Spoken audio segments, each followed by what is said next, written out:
Życzymy Państwu przyjemnej podróży.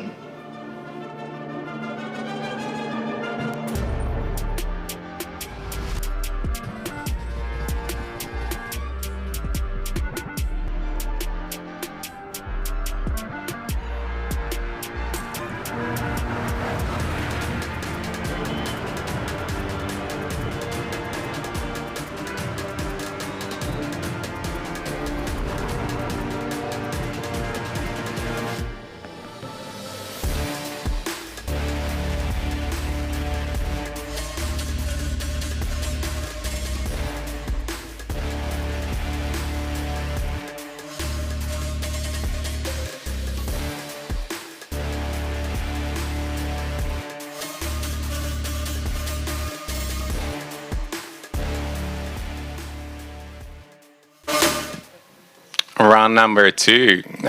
Very welcome. My name is Bartha, and I have the pleasure to chair this regional discussion. So I'm running a network of free market think tanks from all across Europe, but today's topic was pretty much influenced by my experiences in the Brussels bubble, which is extremely Western Europe focused. So I spent a lot of time with politicians there who are very willing to listen to Italian, Spanish, German, French opinions, but often the Polish, the Baltic, the Romanian, Bulgarian perspective is completely missing. And given the geopolitical situation, given the increased economic influence of Central and Eastern Europe, I think this discussion couldn't be timelier in the great city of Łódź. And I hope this discussion will continue in Brussels and other Western European countries, given the increasing influence of Central and Eastern Europe. And for this discussion, we're going to have a great panel of 4 people from 3 Central Eastern European countries. First of all, a very warm welcome to Marcin who's a Polish politician and an economist. You have been a former deputy minister for the economy, a former minister for foreign relations as well, and obviously the former mayor of Warsaw. So first-hand experience with a lot of the economic developments that Poland went through. Also very delighted to have Professor Năsulea on the panel, who is teaching economics and management at the University of Bucharest, and he's also the executive director of IES-Europe, which has been around since the 1989 and running a lot of great free market programs both in France and in Romania. Very happy to have Zofia Kościk with us also, who's a junior policy analyst at the Civic Development Forum, particularly focusing on public finances and business regulation. And last but not least, Latchezar Bogdanov, who is the chief economist of the Institute for Market Economy, which is the oldest think tank, actually, oldest free market think tank in Bulgaria. And he's very much focusing on tax policy and public expenditure. So you can see that it's kind of an economics-heavy panel. So I would like to start with an economic question. First with Marcin. Given your role as previous mayor of Warsaw and kind of seeing the trajectory of Poland, the fantastic economic improvements over the years, I would like to know a little bit about the kind of growth potential and the reasons for the immense economic growth that Poland went through over the last 2 decades, and how you see that will influence the role of Poland within the European Union. Dziękuję.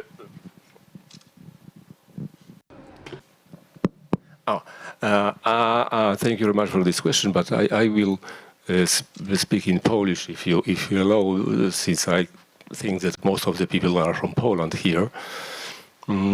So the polski sukces.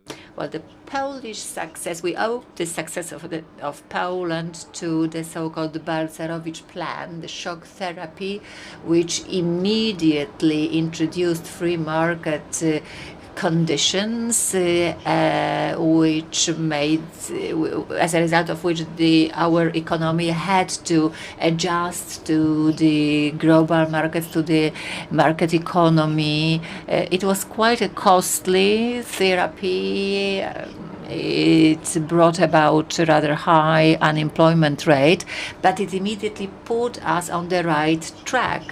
And thanks to the entrepreneurship of our compatriots and the economic freedom, the Polish economy grew very fast, and the EU accession was additional factor that accelerated this growth because we got access to a very big common market. Well, our turnover with EU accounts for around 80% of our trade. Well, our trade increased 5 times.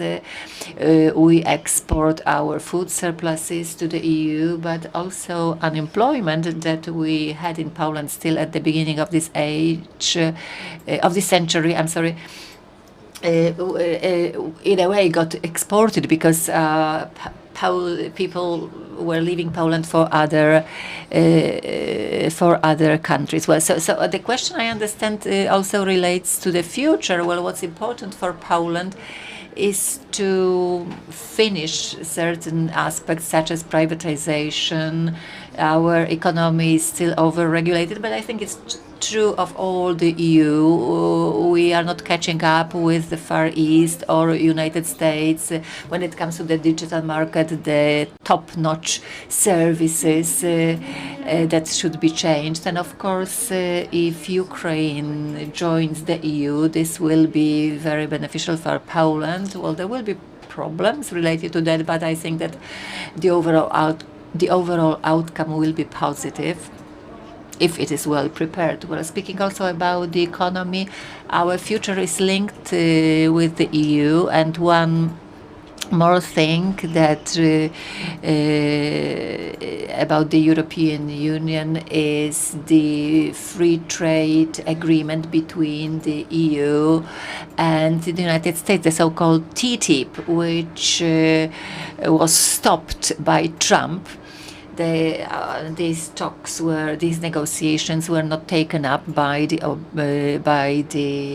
Biden administration, but that would create the biggest economic bloc in the world, which could dictate in a way the rules, and that I think would be then beneficial for both parties. It may happen, maybe not with the Trump administration, but I guess we will see after November. So, Zofia, I would like to turn to you a little. Marcin already touched on the issue of, okay, what can be done further when it comes to economic liberalization. In your view, if we want Poland to become one of the key EU leaders, obviously it requires both political and economic power. How can Polish decision makers today help the country to reach that sort of economic power? What are the kind of missing liberalizing reforms that would make Poland more prosperous for the next 10 years? I would maybe more like to talk about things that we still not maybe struggle, but are not so present in CEE region, which is VCs and PE funding, which I mean startups and innovations. We have history with unicorns. We have history with some VC funding and private equity coming in to invest in innovation, but the problem still lies in capital that is going to CEE region and the kind of innovation that we try to build, but it's huge in case of like what was maybe 30 years ago. But when we look on the Western Europe and we see that there's like 4 to 8 times higher capital going from VC and PE funding, we still see that, okay, there is something that we can work on. So I think maybe the regulations or maybe on the point of funds and investments in CEE region. But I think maybe the point that we can talk more about is higher education. We have really good programs that are in CEE. I'm talking about MEME, which is Master in Management, like Polish universities involved, Czech Republic universities involved, but we still struggle to put more research at our university in comparison, for example, with US. Because when I met my friends in US, they usually put like in a very good universities, but like in the middle of nowhere. So there's nothing to do. But because there's nothing to do in case of like business, in the early area of their university, they have more opportunities to join as a research assistant, as a professor assistant.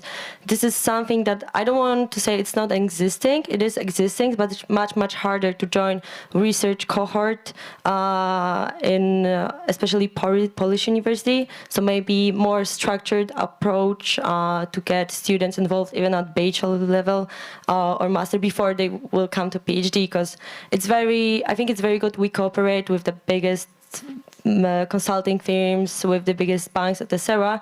But before we will let students go there, maybe we can try and really work with them on building our research and development cohorts there, and it's working. You know, Polytechnic in Wrocław have very good department in innovation and AI technology. But it's not like the R&D is present in every university at every level. So maybe both 2 points. So higher education, research and development, and hopefully more funding. More funding through VCs. All right. Well, I would love to turn away for a little from Poland to our friends in the south.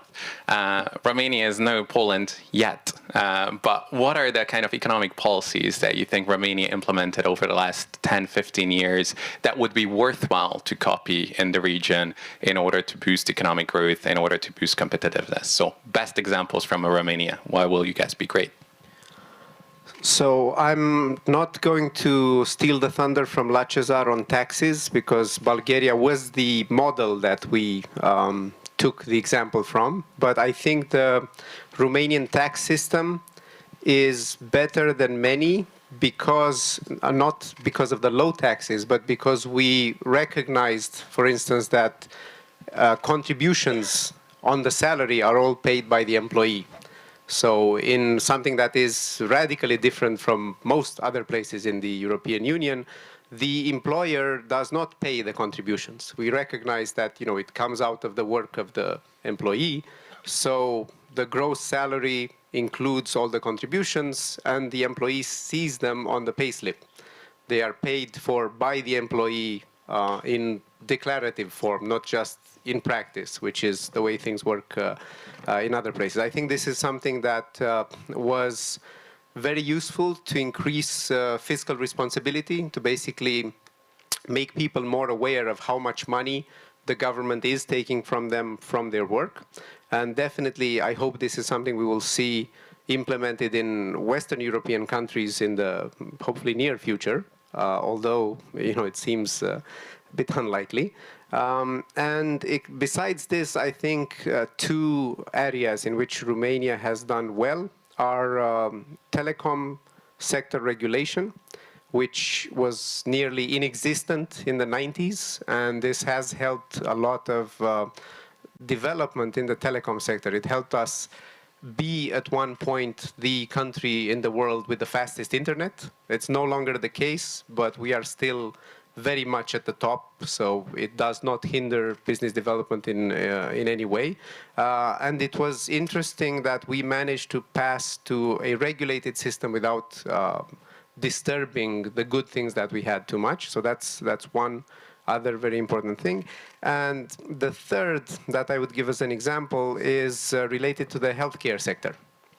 Not by competence, so not because our politicians were wise, by accident. We came up with a system that delivers good results. So we have an easy way to open a private clinic or a private hospital. So there are many private sector alternatives to the public sector. The public sector used to be very, very bad. It's less bad now. I wouldn't say good, but less bad. But this meant that we had two possibilities. You know, people could go shop for the option that fit them best. So, you know, if you had money, you'd go to the private sector. If you didn't, then you would go into the public clinics and, you know, get some kind of healthcare there. Correlated with the fact that university independence is very high in Romania, this led to something that I think is really interesting, because Romania is the country with the second largest number of medical school graduates per 100,000 people. So we're talking about 26 medical graduates per 100,000, only exceeded by Latvia with about 27. But of course, Romania has a larger population, and because of this, because of the many hospitals and clinics and opportunities to get training, and because the universities were allowed to train as many doctors as they wanted, Romania is now one of the primary suppliers of doctors for the EU. There are many, many Romanian doctors that are trained, not Romanian doctors, but doctors that are trained in Romania, because they're not necessarily Romanian, who then go and work in other European countries. And medical education in Romania isn't good because the state is doing a good job. It's good because there are many opportunities to get training, to get practical training in all of the public and private hospitals that we have in the country. So again, by chance, not because we were smart or wise, but because the politicians didn't figure out where to go and regulate and get in the way of things fast enough, we ended up having something that is probably a system we should try to replicate in other EU countries as well. Well, I'm not going to wait for Belgian politicians to display how much they're taxing their citizens, because it's going to be a shock to many. But talking about taxes, I would love to turn to Latchezar and talk about some of the Bulgarian experiences. What are the policies, specifically economic policies, that you think Bulgaria got right and would be worthwhile for other Central Eastern European countries to copy? Thank you. Well, I'll be short, and we can discuss for hours what went wrong. But one thing that I particularly want to mention here is that I believe that in Central and Eastern Europe, we are brave to try new things, to experiment. We had to, because at the end of communism, everything was falling apart, so the system was not sustainable any longer. So you needed to be brave to completely change, reshape things, reestablish things. So culturally, I think, socially, politically, I think that people accepted that big things should change and big new things should come to replace old things. And this can also be put into this into the phraseology of this Mario Draghi report on disruptive technologies and huge changes and huge leaps in the development process that you actually need to change, not just keep the things as they were. And going back to the tax thing that also Christian mentioned, we had 10% income tax, 10% corporate tax for 16 years now, 17 even. We changed governments plenty of times during this period, left, right, populist, complex coalition of strange and bizarre parties. But if there is a relatively high consensus among anyone is don't touch this system. I mean, you can maybe change small things here and there, but this system having 10% flat tax for everyone, so broad tax base, but with low tax rate, let's keep it. And at the same time, Bulgaria at some point, I think in this second quarter of this year, had the lowest public debt to GDP ratio in the European Union. So you can lower tax rates and still have public finances in good shape with lower deficits or even surpluses. So we have surpluses in 9 out of the last 20 years. So how, and this is with the big great financial crisis and with COVID. So almost half of the time we ran surpluses with low tax rates. So, but the biggest achievement I think is that you build trust and you build support for it to last, because many countries, in many politicians, they lower taxes, offer some tax cuts, and then in 2 years they reverse them, which is a complete shock to the business planning and business strategy. So yeah, we can talk more later. I would gladly take my 10% tax rates in London. So it's wishful thinking, but maybe some Western European countries will listen. let's imagine a world where all these best practices get implemented across the region. Poland will catch up with the EU GDP per capita average maybe in 15 years, Bulgaria, Romania, maybe in 20, 25 years. So let's imagine Central and Eastern Europe is economically there. What happens on the political side? So if you look at yesterday's meeting about the future of Ukraine, for example, we had the British Prime Minister, we had the French President, we had the American President, and we had the German Chancellor discussing the future of Eastern Europe. No Poland, no Baltics, no one from Eastern Europe. How do we change that, Marcin? You're a former politician. Is it really a mentality change that's required in Eastern Europe? Is it really people coming to Eastern Europe and realizing, oh man, Warsaw is a more developed city than Manchester? What is required in order to translate the economic power of Central Eastern Europe into political one within the EU? Bardzo dobre pytanie. That's a very good question, because I believe that when it comes to external policy, Europe is a very weak partner as EU. Because unanimity is required, and before this full-scale aggression on Ukraine, Hungary over 15 times challenged the decisions of the European Council in different issues. Well, defense sanctions on Russia after 2014, a human rights resolution for Hong Kong. Well, so we are having a continuous veto of Hungary diluting economic sanctions for Russia, be it state or individual financial support or military support to Ukraine. So possibilities for the EU to act in foreign and security policy, common foreign and security policy, they are enshrined there, but they call for unanimity. That's why the European Union cannot be a partner for the United States and Ukraine, and I think that's bad. This is my view. I'm not speaking on behalf of the government, because our government so far is contemplating how to position itself vis-à-vis the amendments to the treaty, because this chapter on common foreign and security policy or defense policy should shift from unanimity to qualified majority voting, or, well, anyway, it's kind of double voting, because the number of countries count and the population counts.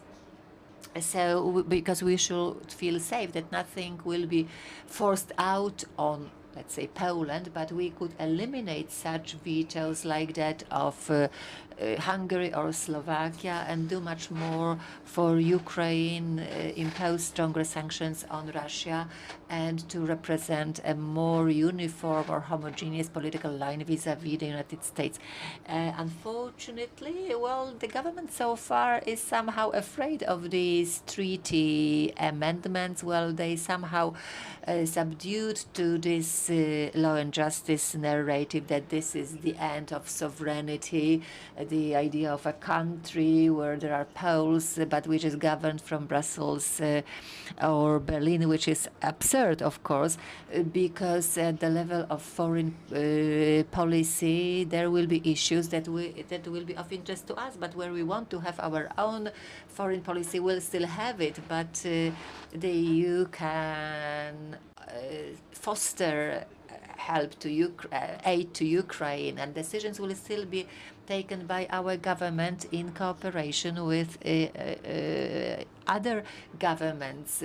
It will still be a partner and decision maker, well, or co-decision maker. So the Polish statehood will not cease to exist, but we get a leverage because there will be the EU imposing sanctions, offering aid to Ukraine, taking stances vis-à-vis the United States, even if there are peace talks in the future, I think this is really highly doubtful whether within the European Union we could work out a uniform position. Because and then Russia would say, well, we'd like to negotiate with France or Germany. We need to have our common position, but not diluted by, be it Hungary or Slovakia, which are on the side of Putin. Traktatów. Jest to So I support this kind of treaty change. And also it's in the interest of Poland to provide common military, 28th military, in addition to 27 national militaries, an army that would be subjected to European command. Now, Poland contributes 5% of EU budget. Who the army would be used for to deter Russia. So if other countries, major countries, contributed as well, it would be very useful to have such an army. It doesn't mean that we would give up our own military, but it would be a 28th one, could be deployed in Latvia or Poland to deter Russia. But unfortunately, the Polish government is reluctant to accept treaty changes. It has been put off perhaps by law and justice narrative, which I believe to be harmful. So in the long term, Poland could be strengthened, not in the short term. We have not been invited, but in the long term it would improve the functioning of the EU. Change is also a tricky issue because you're absolutely right on foreign policy and military matters. If we're united in the 27, our impact is significantly more serious, not just vis-a-vis Russia, but also vis-a-vis our allies, United States, and everyone in between, enemies and allies.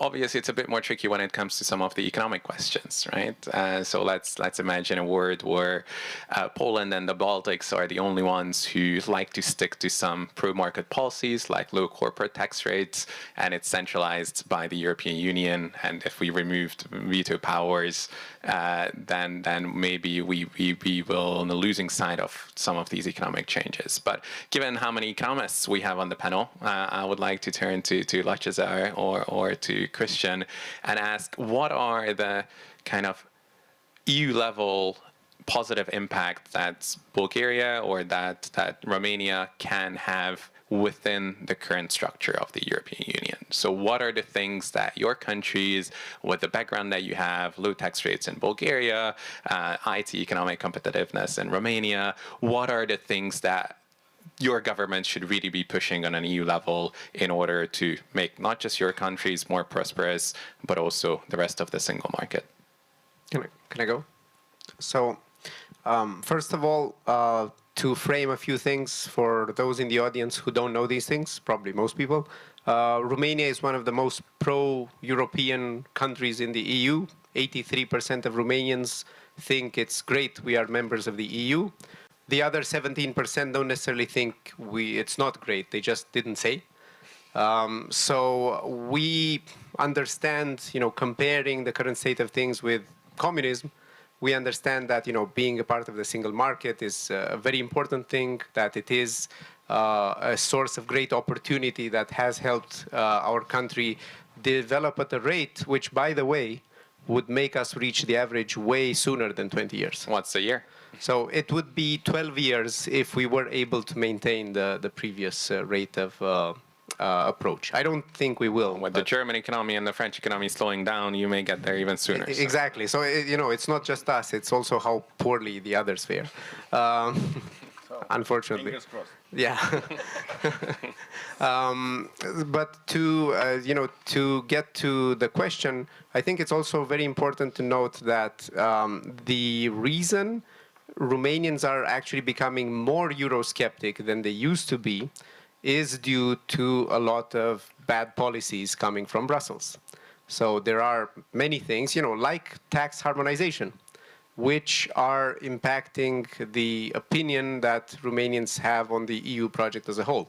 So don't get me wrong, we still love the single market. We appreciate all the benefits of the free movement that the country gets. If anything, another main reason why Romanians are upset at the EU is that us and the Bulgarians were not allowed into Schengen, not properly anyway. So that's, that's another point of contention. But a lot of the policies that are steering away from a free market and from competition are at the core of why the Romanian, let's call them far-right parties, the populists, are rising in importance. And their dialogue, which is against the EU, is also rising in volume, because the EU is doing some things that it shouldn't be doing. We should be prioritizing competition, and we should be competing to offer the best possible systems and the best possible offer to the business sector, so that Romanian businesses, venture capital funds, and other entities of the sort can do as well as they can in the best place they can find within the EU. So I think if Romanians understood that we have a voice in the EU, which is something that we don't right now. We think that, the EU is a parent to be obeyed. They tell us what to do and we just do it. There's no, I've heard a lot of people here at the conference talking about how Poland should express itself at the level of the EU. We don't even have this concept being discussed in public policy in Romania. We don't get that, as a member state, you're supposed to do more than just ingest what they feed you from Brussels. So definitely, I think we should be more vocal about the improvements in tax systems, the improvements in regulation that we have been able to do in Romania, which would help other countries in the EU and the EU in general become more competitive, since everybody loves talking about this these days. But as far as Romania is concerned, unfortunately, I can't bring the news that we are going to be the heralds of the new competitive EU, because we in Romania just don't get it that we are supposed to also tell other people what we think. Is that similar in Bulgaria? Is it a missing from the conversation? I mean, it's not just a new member state thing, because if I talk to some Swedish or Danish politicians, they have often the same mentality that now the Brits are gone from the UK, now no one is screaming no, no, no, and we're just listening to all the French ideas about more centralization and all the Italian ideas about more indebtedness. So it's not necessarily just a new member state thing. How's the situation in Bulgaria? Pretty similar, of course. And Bulgaria is also 3 times smaller than Romania in terms of population. So we're even smaller. But let me talk about the positive or the optimistic story. I think in Central and Eastern Europe, most people and most politicians, not everyone, and businesses, of course, they understand the value and the benefit, the advantage of an open, free market, because there is no other option for us, probably with the exception of Poland, which is a relatively big economy. But for most of the others, it's absurd to think within national borders. 90% of your chances are to go global, to be globally competitive. Now in Bulgaria, the biggest discussion in business news is about the recession in Germany. Why?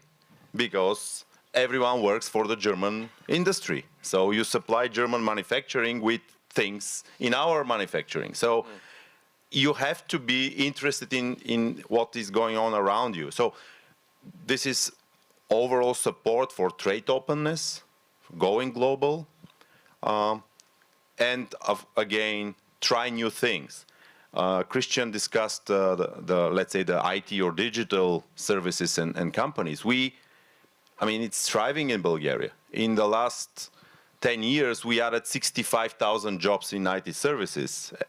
And also with the venture capital, of course, most of them want to grow by going to the United States, unfortunately not staying in Europe. But still you have entrepreneurs who start their business, grow, then they look around and want to be globally competitive. And I believe that this culture is something that some of the bigger and, let's say, wealthier economies, but stagnant economies, might learn from. And that's it. And also, of course, we have much cheaper welfare systems, and still we keep low unemployment and some other important benefits. For example, Bulgaria, I think, is the country with the longest paid maternity leave. So 410 days, which is 1 year plus 45 days of full pay. Full pay. So, and still you have low taxes and low public debt. So these are lessons that can be replicated if someone tries to listen. So my point is, you don't, if you're a French person or German, you don't need to go to some place in Asia or Latin America to explore how you can have a smaller government and lower taxes or cheaper welfare state. You can go to Eastern Europe and see how healthcare works, how social benefits work, etc. Totally agree, but this is almost like a pride thing for many Western Europeans. If you tell to a French person that maybe France should be emulating Poland or Bulgaria, I would like to see their reaction. But you're absolutely right. Christian? I just want to quickly flex on the fact that we have 2 full years of paid maternity leave. Full percentage paid? Or? It's like 85% of the last salary. So, but it's like full pay, you know, there's nothing stopping you from taking 24 months. Talking very specifically about competitiveness on an EU level, Zofia, obviously with your business background, I would be very curious to see, you know, after the Draghi report, what are the things that the EU should be implementing essentially tomorrow in order to increase its competitiveness? What are the things that we can copy from the United States, from fast-growing Asian economies, or from already existing policies within EU member states? I think one of the most interesting issue would be regulations. Unfortunately or fortunately, the case is in the US we can scale because the regulations are different on like state level, but the federal is one and state do not differ so much. So having business that will bring you millions of revenues, it's not that hard in US, but building that in Europe when you have different languages, different regulation system, different approach to politics, it is a struggle, and I would say this might be the point to start that maybe let's fix that from one side. On the other hand, there was a guy, Michael Porter, who long time ago discovered what actually builds competitiveness of nations. And if you would look at what we want to build in Europe, especially, I think it's a sentiment in Poland that, you know, we have electric cars. So right now, the Poland, I think in 2018, started a discussion, but we need our own electric car. But like, it's not innovative. It is innovative in the point, you know, when we would start it like maybe 15 years ago when it was not so, you know, popular, maybe we would gain an advantage from others. But doing this now after, you know, when there's a lot of automobile sectors that are already building on that, of course, I'm not tackling on China issues and the subsidies for the EVs, but the case is that we need to really tackle on the industries that are not well discovered. So what is our competitive edge? What are the sectors where you think, you know, European countries can be a bit more ambitious about? I would say ICT, so this is information and communication technology. We really have good specialists, especially in Poland. We do have them, but the case is that if you want to, as I said, maybe it's also connected, from my perspective, it's connected to raising funds. It's harder to raise funds in Poland than in Germany. Like deep tech in Germany is at least existing and having money. In Poland, you know, it's very hard to gain the money because it's a lower amount of it. But the specialists are here. Sometimes they're going out, sometimes not. But I think there is one sector that maybe would not come up to my idea before our conversation, but I think about agriculture. Agriculture sector in Poland is not as well developed as in other states. I don't want to say it's the best in every other sector, but if we want to say that average, I would say agriculture farm is, I wouldn't say it's like 11. It's 11 hectares, which is, you know, if you have, this is your average agriculture agriculture farm, it's not even able to make money from it. But we have really good companies that are, you know, having thousands of acres. But the way we are subsidizing, for example, this sector is making it less competitive, because it's worth it to keep the actually land you have to maybe rent it, but in a black market. So I would say maybe that might be interesting also from like biotechnical point of view. But yeah, that's right. Reforming the common agricultural policy is not an easy endeavor, but I hope that with Ukraine potentially joining the European Union, that will be a necessary thing to do. Marcin. Chciałem akurat ten temat skomentować, tego włączenia się Ukrainy do Unii Europejskiej. I'd like to comment on the joining of Ukraine to the European Union. We know that Ukraine has a huge stock of Chernozems and long season of vegetation, and their farms, thousands of hectares large, and indeed using even better agricultural techniques, you can double the crops. So I've heard about ideas that once Ukraine joins the EU, we would need to spend more money on the common agricultural policy, but from the economic point of view, it's exactly the opposite. If the Ukraine right now is able to effectively compete with a significant portion of the European agriculture without any subsidies, and if Ukraine is more competitive right now, providing cheaper products, which is obviously beneficial for consumers. Nobody is saying that. So hundreds of millions of consumers are benefiting from it. So everybody, saves a few, let's say a few dollars, a few euros. It's not a major political force, but Ukrainians are a force. So obviously, it's in our interest as the EU for Ukraine to join us, because then we'll be able to radically decrease subsidies. But of course, the real problem is that you will need to compensate for the farmers. We need to have a transitioning period to make sure they have decent living standards without producing produce. Now, perhaps reforestation would be a solution. I'm not sure if you realize that Europe is so deforested mainly due to agriculture.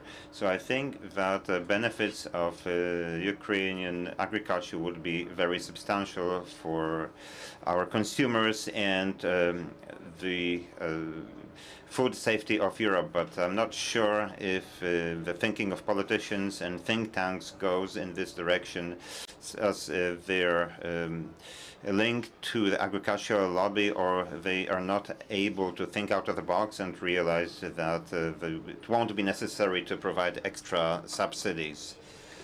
The common agricultural policies reform is almost mission impossible, and hearing such voices from Poland especially, it's very reassuring. And there are very positive international examples. I mean, if you take the example of New Zealand that did exactly this sort of reform back in the 70s, now New Zealand's economy or agricultural sector is doing extremely well, and it's one of the most competitive out in the world. So Poland, France, Italy, Ukraine could easily be as competitive if we manage to reform the common agricultural policy. But I will leave that topic aside for a little. And unlike the leaders of the 4 countries who met yesterday, we are keen to include diverse voices in this conversation. So in a minute, I will throw it to the audience for any questions. But I would like to touch on one topic first and discuss a little bit enemies and friends.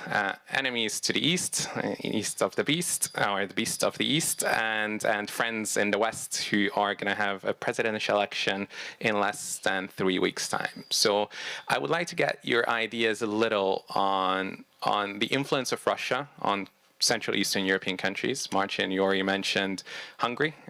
For all my sins, I'm a Hungarian citizen, strongly disagreeing with pretty much everything that my government does, so just a caveat.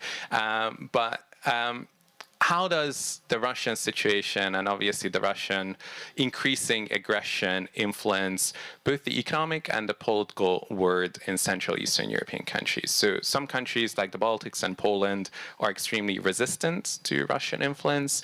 Others like Slovakia, Hungary, sometimes Romania, sometimes Bulgaria are a lot more prone to Russian influence. So what can we do both as individual member states of the EU, but also on an EU level to make sure that Russia is not just trying to destroy our societies with their military, but with extreme kind of political dirty tricks and influences itself. So is there a good policy for that? Christian? I don't want to answer the question. I just want to say that anti-Russian sentiment in Romania is aligned with Poland and the Baltics. I would go as far as to say that Romanians in general hate the Russian government, and they're not too fond of the Russian people in general either. So we've had very bad history with them for 200 years.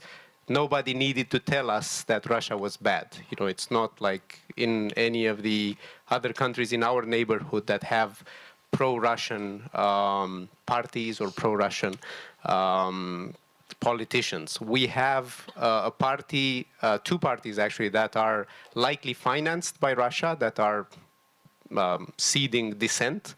But one of them has tried to say that they're not doing that anymore, and the other one is just like one crazy lady, basically, not a real party.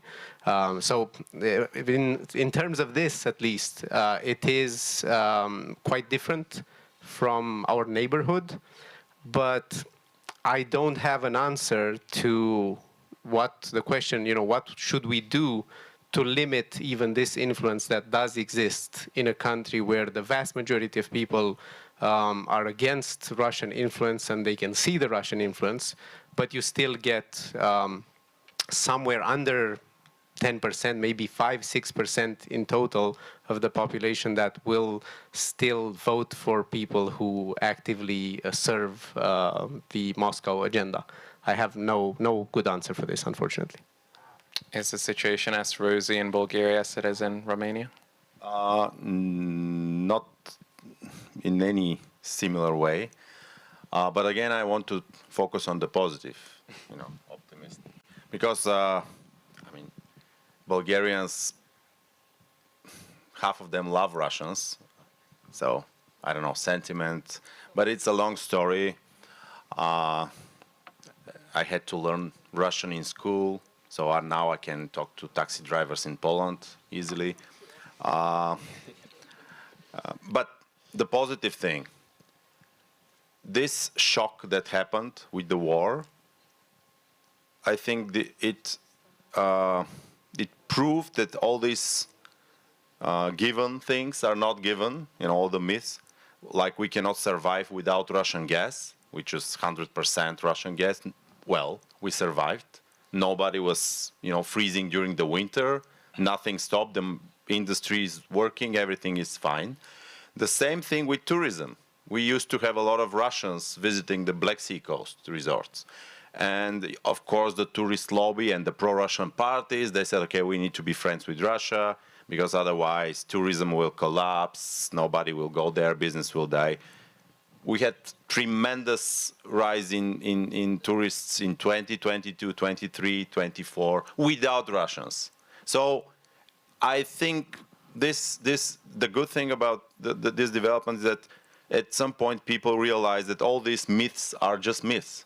So you can live without Russian gas. You can live and have business without, I know, back in the 90s, it was the Russian markets. What can our industry do if we cannot export things to the Soviet Union? Now we export to Germany, which is fine. So I think this is the positive thing. People adjust.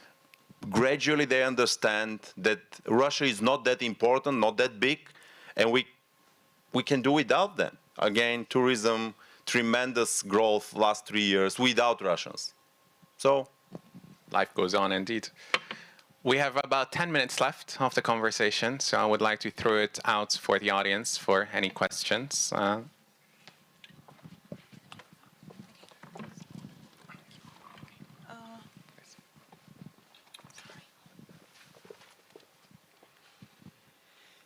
Good afternoon. Thank you for a very interesting discussion.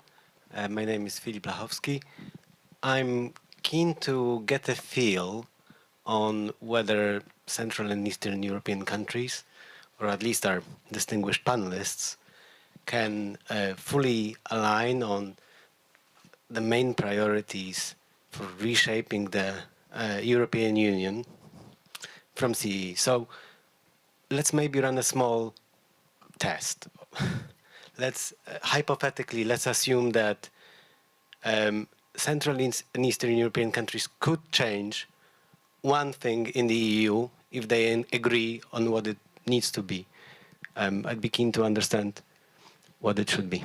I like that thought exercise. So where should we start? Christian, Romania, what's the one thing that you would change tomorrow when it comes to EU regulations or EU policies? It's a very tough one, but my pet project is the pension system. One of the biggest issues that we have in Romania and in most of Europe is the public pension system. The inherent debt of the pension system in Romania is estimated to be about 380% of GDP. So if we were to put back the money that was squandered by the public pension system, we'd have to work for 4 years and do nothing else just to put the money back. Start working today. Exactly. So I think, if we were to do something, it would be to really make a system of free movement of capital, which would enable private pension systems to more quickly take over the role of the public pension systems, which are going to fail us in a tragic way sometime very soon. Pension reform. Marcin, what would yours be? Proszę Państwa, nie. I think you will not be surprised, because to me the major issue is for Ukraine to win the war with Russia. To our safety and security, this is of primary importance. How do I see this victory? It doesn't mean that they have to get back all of its territory, because we know that growth may take place in different territories, but this war, but stopping this war, perhaps the territories occupied by Russia will be considered as occupied by Ukraine and as annexed by Russia. But there will be peace, and in terms of peace, Ukraine could join the EU and NATO, and by that we would ensure them, we would give them some safety and security and some growth perspective. If Ukraine loses, it means that the West is losing the war, and this will not be good news to us. Which meant essentially both of the EU and NATO. Okay, Sofia? I think if I already touched the topic of agriculture, maybe actually getting into this topic, because I think it's about 1/3 cost of the EU budget. So even small changes that would actually help the competitiveness of agriculture sectors in CEE, I would appreciate them. So small changes or just getting rid of it all? How ambitious should we be? You're not a politician. I know it's a difficult topic, so I believe that we can start small and then develop. But at the end, a huge reform is needed. So you're more diplomatic than I am. All right, Latchezar, what would your one policy be? just erase the common agricultural policy for me. But Apart from that, completing, let's say, the single market in services, that's my priority. So this is crucial to, especially for smaller economies. So what does that practically mean? Give us the example of, Practically all the regulated professions, all the regulated services, you need to license in every jurisdiction. It's absurd. I mean, you start a company in Bulgaria, then you want to open doing the same service in Romania, new licensing, then you go to Lithuania, new licensing, new regulations, and people who work there, they had to, apply for different professional, whatever, permit and stuff like that. All this should go. I like that. Next question indeed. The gentleman in the back and then the gentleman on the left-hand side. Dzięki. Okay.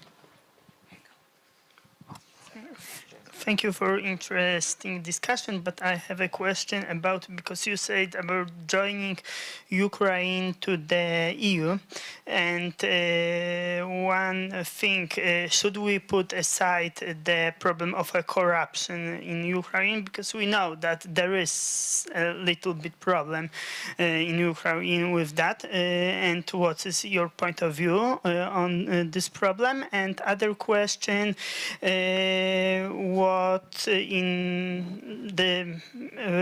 is your point of view according to Draghi report that, for example, in Poland we have a huge public sector. The last government stopped privatization, and now the government of the coalition parties continues that policy, and we don't hear about privatization plans, and we have a huge social spendings, and because yesterday there was a discussion about AI, and there is the biggest problem is financing AI, and we hear from the Ministry of the European funds that she put on the top the social buildings, social apartments. I don't know why, because everybody can buy by itself. So it's Polish privatization and Ukrainian reforms, especially related to corruption. We will take a second question as well, and the gentleman on the left. I've been thinking about the German leadership in the European Union, how much time more it's going to last. I mean, what are the predictions? Because economically, Germany stopped to develop so rapidly than before, and especially German GDP, you also mentioned that. And in 20 years, our reality in the EU economically is going to change because of the Eastern Bloc coming to power more than now.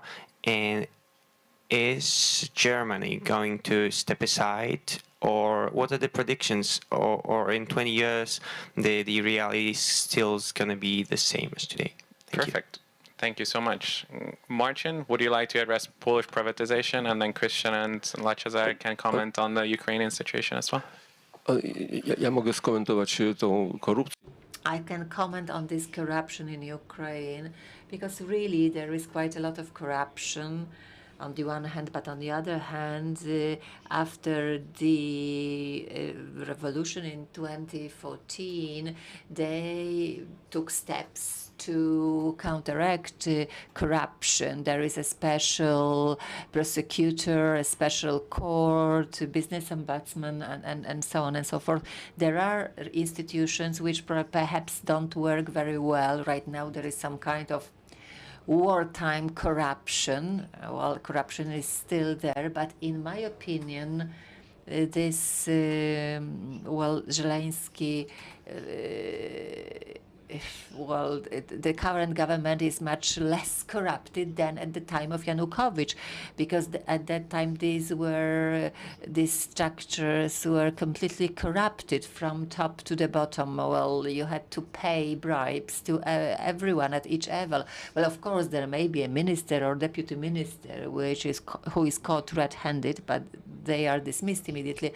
And corruption fortunately, is put at the spot of interest of different organizations, EU organizations working in Ukraine.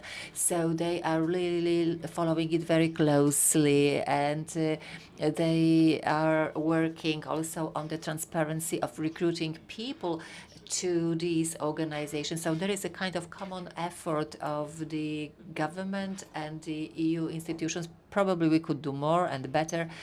I agree that this is a problem, that this is an issue, but they are trying to resolve it. Eventually, we just have to continue the work quite a bit. Christian, would you like to comment on Germany's economic influence within the EU and how that interlinks with Central Eastern European countries taking more of a leading role? So first, a very quick comment about the corruption in Ukraine thing. So for Romania, it was very useful to be part of the EU because the EU forced us to implement anti-corruption measures, and it helped us establish an anti-corruption division, which gave us the current head prosecutor of the EU, Laura Kövesi, this Romanian lady with no sense of humor and no patience for corrupt politicians, is a very good instrument that could help Ukraine reform things. And very quickly on the German question, I don't think Germany is exhibiting much leadership in the EU as of late. I think it's not. You don't just have to be the largest economy. I think you also need other things that after Chancellor Merkel stepped down, Germany doesn't seem to have the edge that it needs to actually be a leader of the EU. So I don't think it's going to take 20 years. Great. Latchezar? Just a comment on economics. Once Eastern Europe approaches, let's say, 85–90% of EU average in terms of GDP per capita, then the only way to continue the fast growth would be to decouple their economies from, let's say, Germany, France, Italy, if they continue to stagnate. Otherwise, it's mathematically impossible. If your manufacturing, if your services are closely linked to German ones, and then Germany stagnates, then how can you grow? I mean, you can grow from going from 40% to 80%, but then you stall. So my idea of continuing fast growth for Eastern Europe is that we decouple from Germany. And, well, yeah, I know. 2 weeks ago, I was in a venture capital conference. All the guys there, successful, like multi-million-dollar companies, Bulgarian-owned, they operate Canada, Australia, US. They don't care about what happens in Italy or Germany. Sure. Fantastic. I'm afraid we have run out of time, but I hope that in 5 years' time, we will reconvene here and talk about the influential changes that Poland and the rest of Central Eastern European countries contributed to the benefit of the European Union. But for now, I would like to thank you for your attention. Also mention that we have an upcoming panel where we're going to be handing out some free drinks and celebratory welcome drinks at 6 o'clock in the Sky room. So if you're up for a little bit of a farewell party, we would love for you to join there. But for now, Sofia, gentlemen, thank you so much for the discussion, and thank you so much for attending. Plany biznesowe powstają z marzeń. Dlatego nie ma dwóch takich samych firm. Jedni chcą działać na całym świecie. Innym cały świat mieści się w dłoni. Sukces biznesu to nie tylko jego wielkość, ale też szczęście, jakie przynosi ludziom. PKO Bank Polski.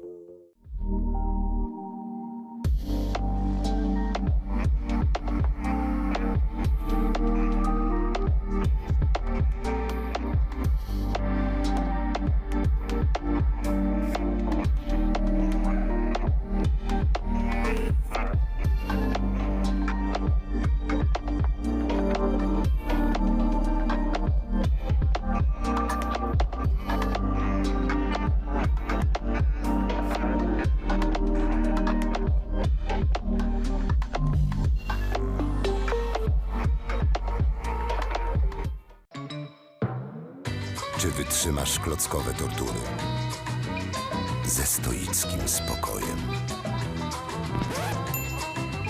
Czy w twardych negocjacjach zachowasz zimną krew?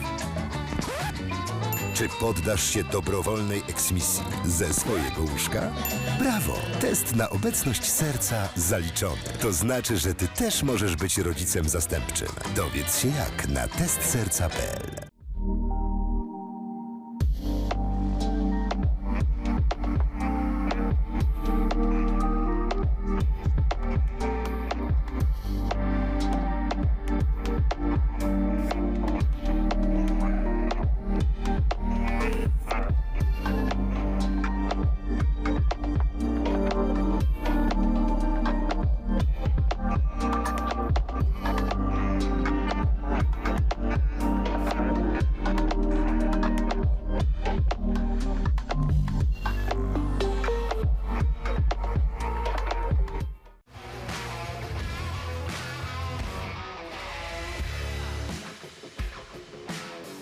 Rodzina spółek Pelion to 12 tysięcy osób pracujących w ponad 300 spółkach w Polsce, Szwecji, Wielkiej Brytanii i na Litwie. Jesteśmy liderem w branży ochrony zdrowia. Od 1990 roku dbamy o długość i jakość życia. Pracować z nami możesz w jednym z 7 obszarów.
Polskie Radio. Jedynka. Zapraszamy do trójki. Od nowa. Trójka. Program trzeci Polskiego Radia. It's not always easy to recognize. It may look like this, or like this. It may be a burden, but it is a responsibility that we embrace nonetheless. But if it means this for one person and this for someone else, maybe it ultimately means being there for one another. It isn't handed to us, but we know where to find it and how it feels, how it tastes, and what it sounds like when we finally have it. It means different things to different people, but for many, it means everything. And if we all fight for it, it will eventually bring us together.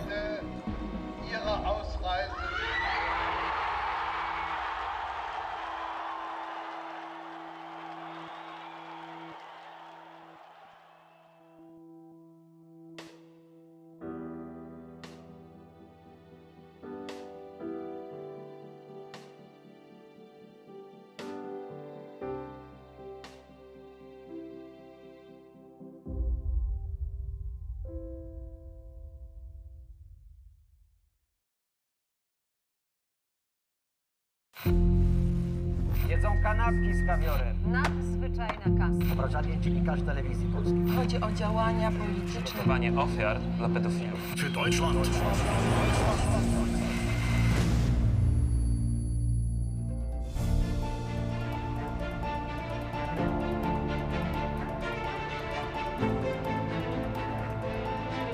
TVP Info. Włącz się na nowo.